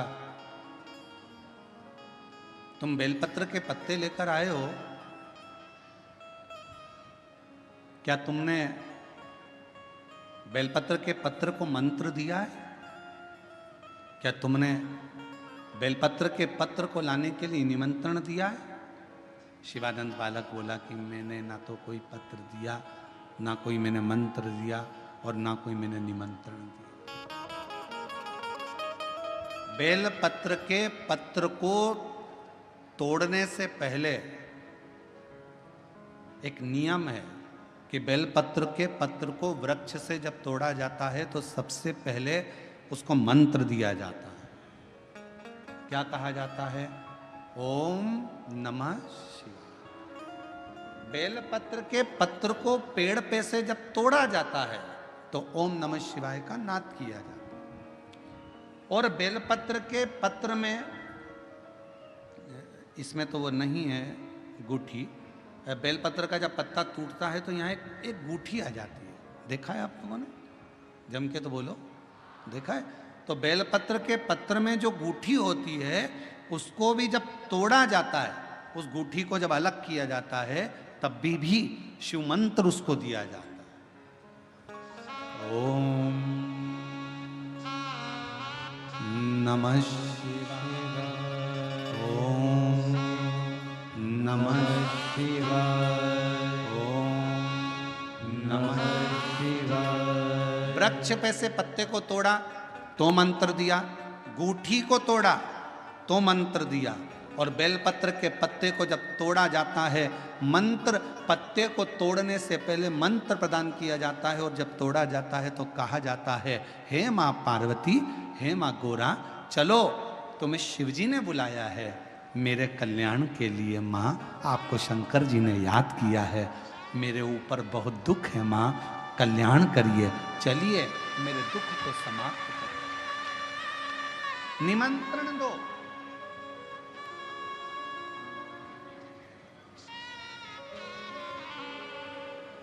पहले नंबर पर क्या देना है बेलपत्र के पत्र को तोड़ने से पहले? जम के बोलो, मंत्र। दूसरे नंबर पर क्या देना है बेलपत्र के पत्र को चलने का?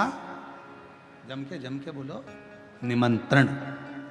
मां पार्वती जी से कहो, हे मां गोरा, हे मां पार्वती, हे मां चलिए, आपको शिव जी ने याद किया है। मां, हे मां पार्वती, हे मां गोरा, मेरे कल्याण के लिए, मेरे दुख को दूर करने के लिए, मेरी तकलीफों को हरने के लिए, हे मां गोरा, मेरे कष्ट को समाप्त करने के लिए, मां गोरा, मेरा भंडार भरने के लिए आपको शिव जी ने याद किया है, निमंत्रण दो।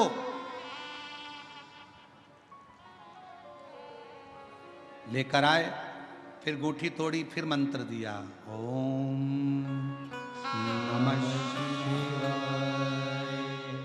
नमः शिवाय, नमः शिवाय। अब गुरुजी ने पूछा कि तुमने मंत्र दिया? नहीं। तुमने निमंत्रण दिया? नहीं। तो फिर तुम्हें क्या हक है कि बेलपत्र का पत्र तोड़ो? शिव महापुराण की कथा तो कितनी बड़ी बात कहती है, बेल पत्र के पत्र को सीधे पेड़ में से तोड़ कर लेकर आना चाहिए। बेल पत्र की डंडी, कई माताओं की, कई भाइयों की आदत होती है, बड़ी सी डंडी होती है, उसको वहां से काट लिया, तोड़ लिया, पूरी की पूरी डंडी तोड़ कर लिया है, फिर घर पर आकर उसमें से पत्तियां तोड़ ली, जो डंडी थी उसको पटक दिया। ना ना ना, ये गलत, ये गलत। वृक्ष से पत्तों को निमंत्रण देकर फिर तोड़ा जाता है, और फिर लेकर आकर दूठी तोड़ते समय भी शिव मंत्र को दिया जाता है। कुछ नियम है बेलपत्र के भी, उसको धारण करना चाहिए। कुछ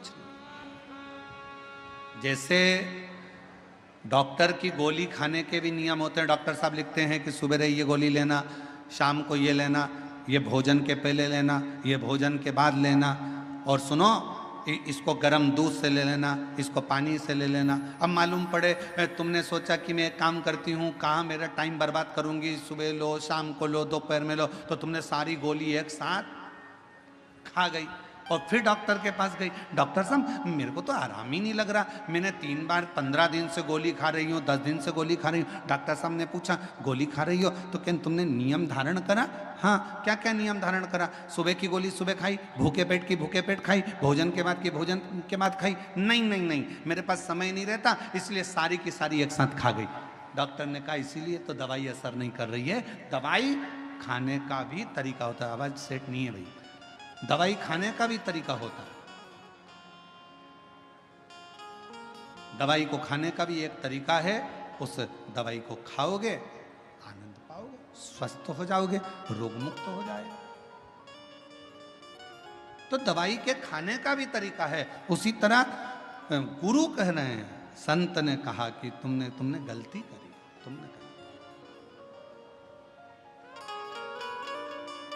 पहले मंत्र दो, फिर से बोलो, पहले मंत्र, फिर निमंत्रण, फिर दूठी तोड़ते समय, फिर मंत्र, फिर ओम नमः शिवाय। ओम नमः शिवाय। ओम नमः शिवाय। फिर मंत्र के बाद निमंत्रण दो। माँ पा, हे माँ गौरा, साथ में बोलो, हे माँ गौरा, हे माँ पार्वती, चलिए आपको देव अधिदेव महादेव बुला रहे हैं मेरे दुख को काटने के लिए, कष्ट को मिटाने के लिए, तकलीफों को मिटाने के लिए। माँ आपको शिव ने याद किया है। पत्र लेकर फिर शिव के पास चले।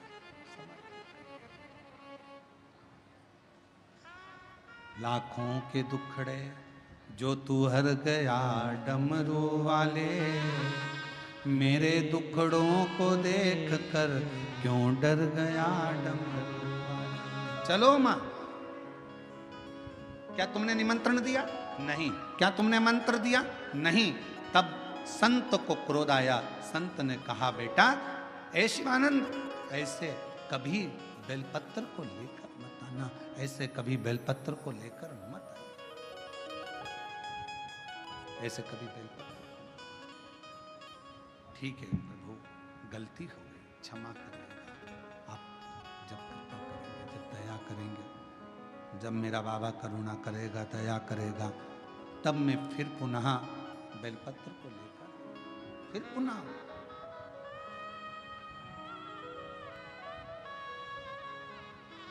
अब शिवानंद जैसे संत ने बताया था वैसे की वैसे ही कहने लगे। अब उसका फल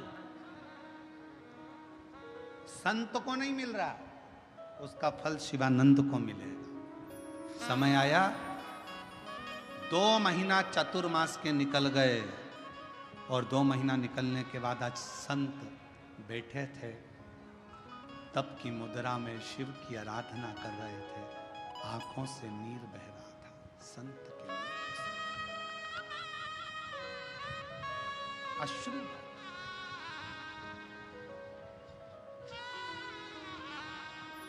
शिवानंद ने पूछा, गुरुदेव आपकी आंखों से आंसू बह रहा है, नेत्रों से नीर बह रहा है?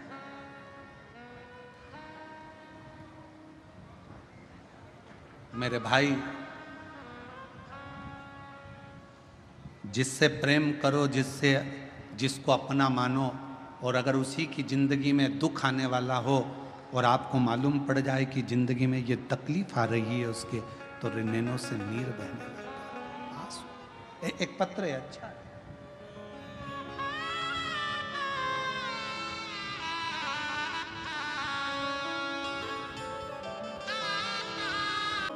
और तेरी कृपा का क्या है भरोसा, कब किस पर हो जाए, जरा सी हम पर कर दो, जरा सी हम पर कर दो। जिस कृपा का क्या है भरोसा, कब किस पर हो जाए, जरा सी हम पर कर दो, जरा सी हम पर कर दो। जिस पर भी हो गई तेरी करुणा कृपा, वो भव पार हुआ, भव पार हुआ। पापी हो चाहे जितना, उसका भी बाबा उद्धार हुआ, उद्धार हुआ। अजामिल गणिका जैसे तेरे मन को भाई, जरा सी हम पर कर दो, जरा सी हम पर कर दो। शिव कथा कह रही, भगवान शंकर का चरित्र कह रहा, शिव पुराण कह रहा। शिवानंद ने रोते हुए देखा, पूछा, गुरुजी तुम क्यों रो रहे हो? तुम्हारी आंखों में आंसू क्यों हैं? गुरुजी कुछ नहीं, बस गुरुजी ने एक ही बात करी, शिवानंद अपने घर जाओ।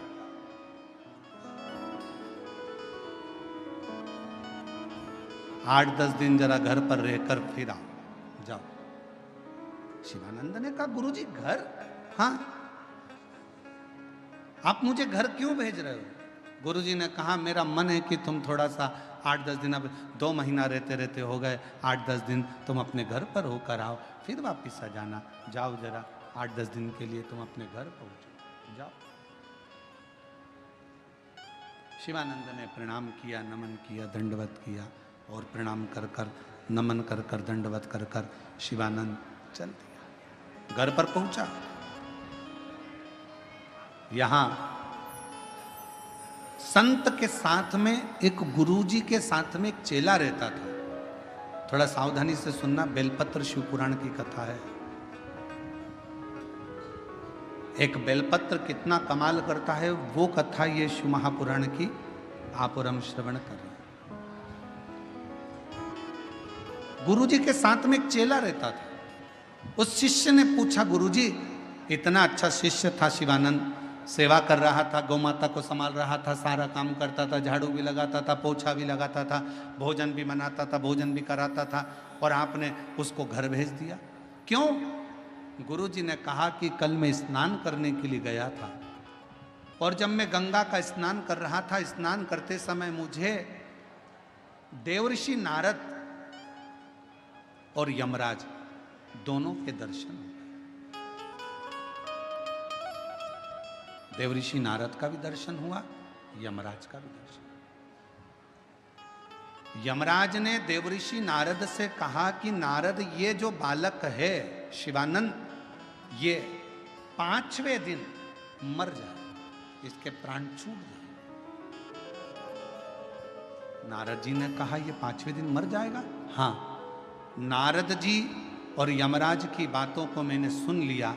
मेरे मन में आया, शिवानंद इतने दिनों से हमारे पास में रह रहा है, अब एक बार जरा घर चले जाए, घर पर जाएगा, थोड़ा सा परिवार से मिलेगा, और परिवार के साथ रहेगा, और प्राण भी छूट गए तो परिवार वालों को ग्लानि तो नहीं होगी, कम से कम इसको जाने दो। मैंने भेज दिया। धीरे धीरे करते दिन निकलते चले गए। 5वां दिन था जिस दिन शिवानंद के प्राण जाना था, और उसी दिन माँ ने शिवानंद को बेलपत्र लेने के लिए भेज दिया। अब माँ को क्या मालूम कि प्राण छूटने वाले हैं इसके।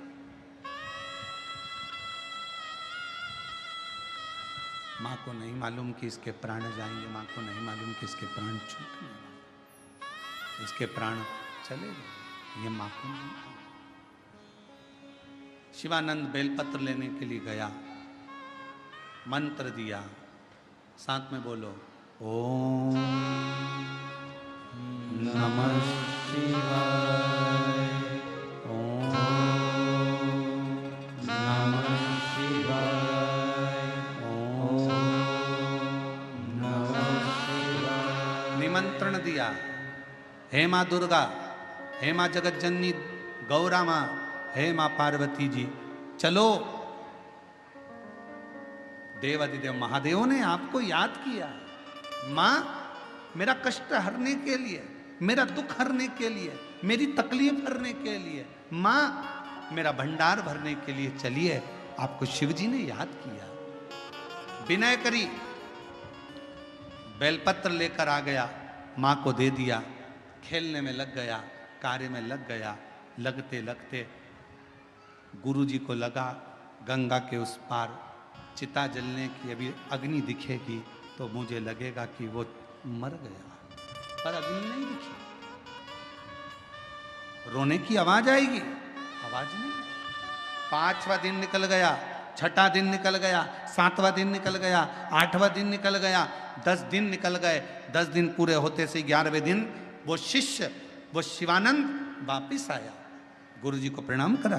गुरुजी ने शिवानंद को देखकर आश्चर्य करा, बेटा तुम? हाँ गुरुजी। आपने कहा था 11 दिन तक घर पर रहकर आना, इसके बाद आ जाना। चलाओ। शिवानंद के सिर पर हाथ रखकर गुरुजी ने पूछा, शिवानंद से हाथ रखकर गुरुजी ने पूछा, क्यों रे शिवानंद, यहां से जाने के 5वें दिन तेरे साथ कुछ हुआ क्या? हाँ गुरुजी, मेरी मम्मी ने, मेरी माँ ने मुझे बेलपत्र लाने को भेजा। जब मैं बेलपत्र लेकर आ रहा था ना, तो मुझे थोड़ा सा चक्कर सा आया। ऐसा लग रहा था मेरी सांस भरा रही है, ऐसा लग रहा था मेरी आंखों में नींद आ रही है, ऐसा लग रहा था कि कोई मुझे खींच रहा है, पर समझ में नहीं आया।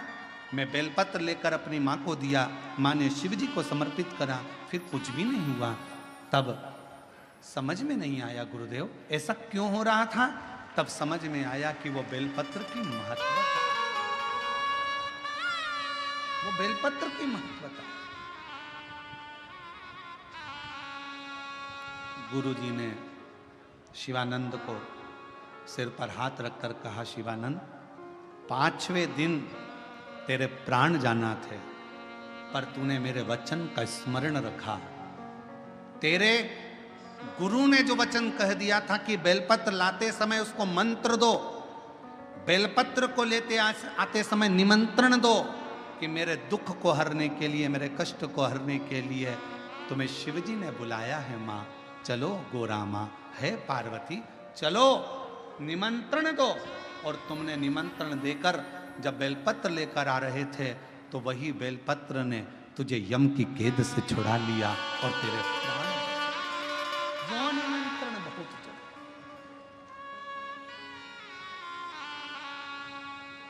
शिवानंद, आज तुमने सही समय पर उस बेलपत्र को निमंत्रण दिया, और जितनी मेरी जीजियां कथा को सुन रही हैं, जितने मेरे जीजा शिव महापुराण की कथा को श्रवण कर रहे हैं, उनसे एक निवेदन करें। जब आप सावन के महीने में बेलपत्र का पौधा लगाओ, तो ये विनय कर कर लगाना, है माँ, हे मेरे ओघड़दानी, आप यहाँ पर विराजमान हो, सबका कल्याण करना, जिसके भी दुख हो, तकलीफ हो, सबको मिटा देना, सब।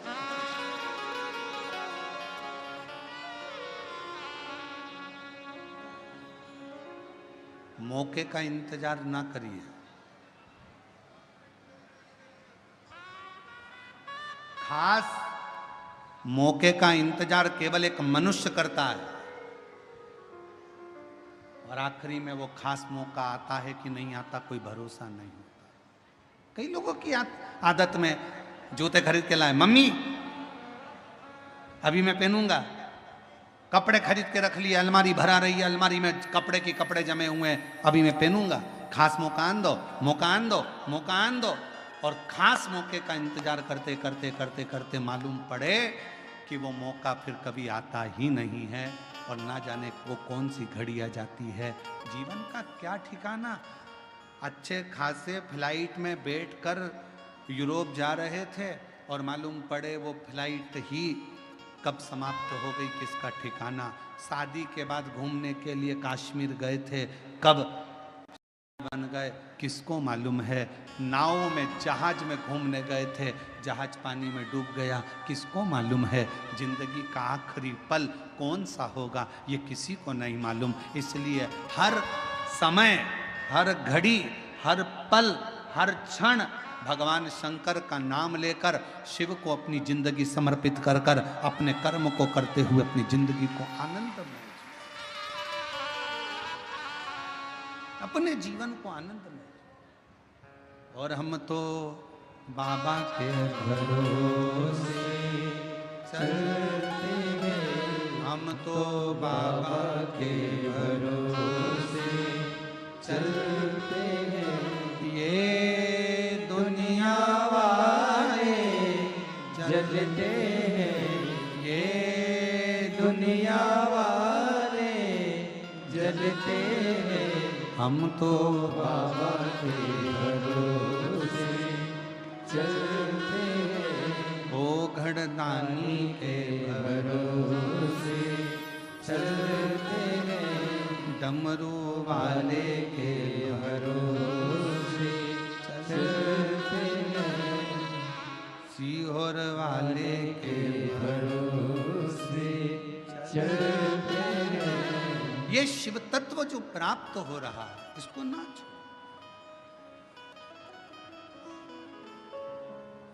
इंसान की एक खूबी बड़ी विचित्र है। प्रत्येक मनुष्य की एक खूबी बड़ी विचित्र है, बहुत विचित्र। बड़ा होता है, बचपन भूल जाता है। शादी होती है, मम्मी पापा को भूल जाता है। खुद के बच्चे हो जाते हैं तो बहन भाई को भूल जाता है। थोड़ा सा पैसा आता है तो गरीबों को भूल जाता है। और जब बुढ़ापा आता है तो इन सब की याद आती है।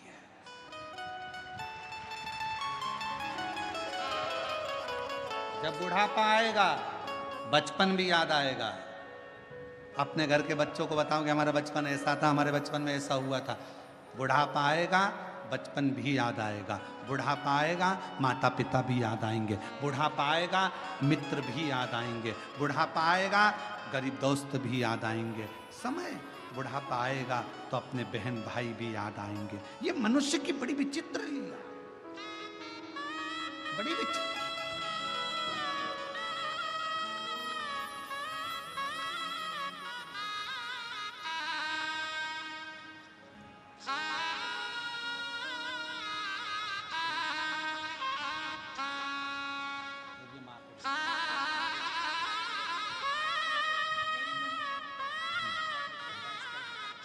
माता को कैंसर था, 200 ग्राम की चेस्ट में गठान थी। बाबा की कृपा से बिना ऑपरेशन के कैंसर पूरा समाप्त हुआ। ये शिव की कृपा। जीवन बड़ा विचित्र, इसको समझना पड़ेगा बहुत। आज कथा का बेलपत्र शिव महापुराण का आज कथा का चतुर्थ दिवस विराम की ओर जाएगा। ये कथा तो 2 तारीख को पूरी हो जाएगी। 5 तारीख से 5 दिवसीय शिव महापुराण की कथा 9 तारीख तक 1 बजे से 4 बजे तक, फिर वही गुरु पूर्णिमा महोत्सव की कथा प्रारंभ होगी। 10 तारीख को गुरु दीक्षा शिव दीक्षा सीहोर में आयोजित रहेगी। गुरु पूर्णिमा महोत्सव रहेगा। फिर 12 जुलाई से 18 जुलाई तक कोरबा छत्तीसगढ़ में शिव महापुराण की कथा रहेगी 1 बजे से 4 बजे तक। फिर 30 जुलाई से 5 अगस्त तक जयंती स्टेडियम भिलाई छत्तीसगढ़ में शिव महापुराण की कथा रहेगी। ऐसे कथाओं का क्रम। सावन के महीने में आपको शिव जी की कथा सुनने का मौका मिलेगा। ये शिव जी की बड़ी कृपा रहेगी, शंकर की करुणा, उनकी उदाहरण। 6 अगस्त को बाबा की प्रदोष काल की कावड़, प्रदोष के दिन की कावड़ भराएगी सीहोर में। आप भी बाबा से विनय करने के लिए सुबह 9 बजे बाबा की कावड़ सीहोर सीवन नदी से चलकर कुबेरेश्वर धाम तक चलेगी। आप भी साथ में 11 किलोमीटर बोल बम बोल बम बोल बम बोल बम बोल बम बोलते बोलते बाबा को कावड़ चढ़ाओ, अपने जीवन को सार्थक। शिव शिव एक बेलपत्र मानव के जीवन में केवल बेलपत्र का मात्र स्पर्श ही हमारे जीवन में सुख प्रदान कर देता है। इसी बेलपत्र की महत्वता ये आज 7 दिवसीय शिव महापुराण बेलपत्र शिव पुराण बेजापुर में अपन श्रवण कर रहे हैं। भगवान श्री गणेश जी महाराज का प्रागट्य होता है। शिव पार्वती जी पधार रहे हैं। जोरदार ताली बजाकर स्वागत करें उनका।